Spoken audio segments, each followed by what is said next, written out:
The Knowledge Hub for Organic Agriculture in Eastern Africa (KHEA) project is being implemented in 4 East African countries of Uganda, Kenya, Rwanda, and Tanzania, and it's in its first phase of 2 years. According to the Research Institute of Organic Agriculture FIBO Survey 2020, Uganda ranks number 1 with the highest number of organic producers in Africa. In this video, we show you the approaches and practices being promoted by Ugandan organic farmers as selected by PELUM Uganda, a country implementing partner and co-host of the Knowledge Hub for Organic Agriculture in Eastern Africa. As the country implementing partner, PELUM Uganda is working with 2 centers of excellence. One is in Masaka, that's St. Jude Family Projects, and the other is Kulika Uganda, that is located in Lutisi in Wakiso district. PELUM Uganda selected 6 master trainers, and these were selected on given criteria. 1, they're having a knowledge in organic agriculture, but also be able to replicate the knowledge with the farmers. These were trained in Nairobi in October by IFOAM. The trainings were for 5 days, and also asked to train the farmers and the multipliers for 5 days when we come back home, which we've already done in Uganda here. The goal of the project is to 1, collect knowledge on organic agriculture practices, but also disseminate the knowledge on organic agriculture, which we've already done through the trainings we've conducted so far. And then the third one is through the networking. With networking, we've networked with WUMU, that is Uganda Matters University, COSI, and it is looking at the research component. Then we have partnered with St. Jude, and then Kulika Uganda. St. Jude Family Projects, found 127 kilometers from Kampala City, deep in Busense village, Kabonero sub-county in Masaka district, founded in 1997, carries out organic farming practices on a 3.8-acre piece of land, and these are some of the practices they use. The fecal matter that is harvested from the cattle project, after making the biogas and collecting all that biogas and using it for cooking purposes, we later on take it out, because it's filled with probiotics and all these many important bacteria in the rumination process of a ruminant animal. We actually still need it in a non-ruminant animal. So we take it out, fry it on fire. After we've fried it on fire, we mix it up in the feeds of these pigs, for example, and then later on feed the pigs. In one way or another, it's going to supplement the feeding process of the pig. The number of other projects around the farm that are basically being used or being run on the farm within a very small area. For example, the contained gardens, just within a small area, someone can harvest plenty. So all through the year, someone has enough to eat, and in one way or another, it promotes food security, especially for the poor farmers that we've been teaching all through the years. Again, when you move around, you see the poultry project. The construction of the buildings has been made in a way that there is enough space utilized vertically than going horizontal, because there's still no more space anymore in the country. The population is rising and land is becoming limited. Land is no longer increasing in size, but the population is increasing. So we have to look out for methods or ways of doing still farming, but in a way that is going to provide enough for people to eat, despite of having limited space when it comes to land.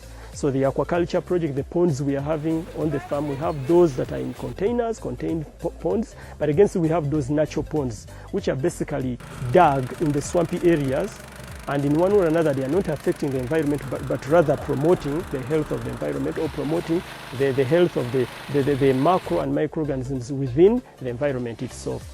A few kilometers away from St. Jude Family Projects is James Kabito, who is one of the project's secondary multipliers. James has shown great success after having been part of the Knowledge Hub for Organic Agriculture in Eastern Africa (KHEA) training that was conducted early this year, 2021, at the St. Jude Family Projects. Twafuna omusomo okuva eri member munaffe Richard Musoke nga ayambibwako ekitongole ba project ya KCOA, nga omusomo gwe yagufunira ku St. Jude n'agutuleetera wano, era nga gukwata ku nnime y'obutonde, nga mulimu okukola nakavundira gwe twandiise compost manure, ne wabaawo plant tea ebijimusa ebyo biba by'amazzi naye nga bikolebwa mu muddo ogwa kiragala. Ne wabaawo silale oba silale oyo ng'ava mu gwe tuyita manure tea, ava mu busa oba mu kalimbwe oba mu bintu ebyo ebiva mu bisolo. Omusomo ogwo gwatuyamba okubeera nti buli eyajja mu musomo ogwo twateekateeka ne tufuuka bammemba ne tukola ekibiina ekyo kye bayita KCOA, Organic Agricultural Farmers Association. James has gone ahead to offer land to be used by the community for further organic farming projects. Still in a distance of over 259 kilometers from St. Jude Family Project in Rugando-Sel, Nyakajeme Sub-County, Rukungiri District is another farmer, Ruth Mwebaza Makanda, who attended the KCOA project training at St. Jude and is now fully and proudly practicing organic farming on a small scale. Some of the things that we learned was to grow food, and we came back, we did these raised beds that you see here. We started making our own raised beds. We've used sack mounds to grow food, and the food is growing healthy. We are developing an urban center demonstration farm for people who come from towns to see what we do. And one of the challenges we had here was water, lack of enough water, especially during sunny season.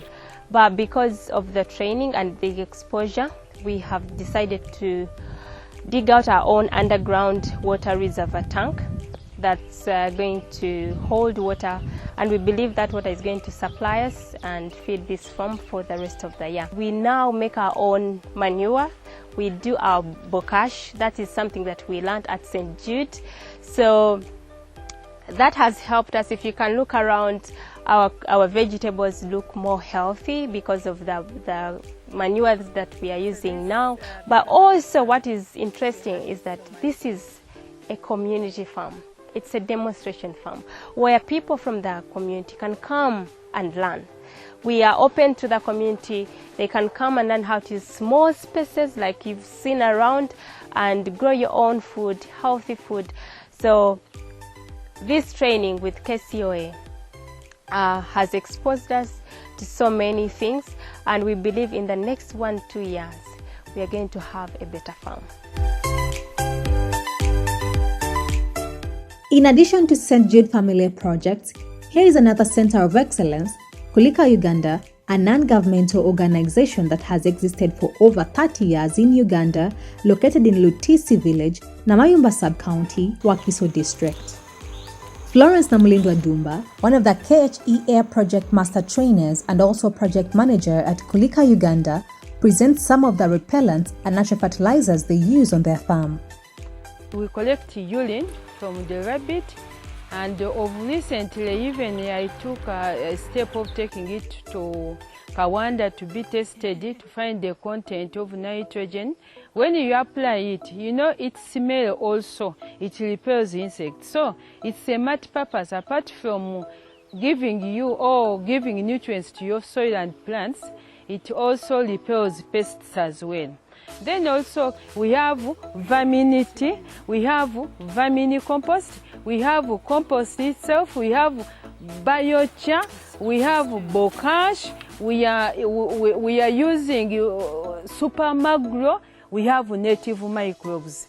We have gardens we design which can help to harvest water during the dry season, during the rain season, so that during the dry season, the production continues. We developed one biopesticide which is working very well, and it has been also approved and published by FAO.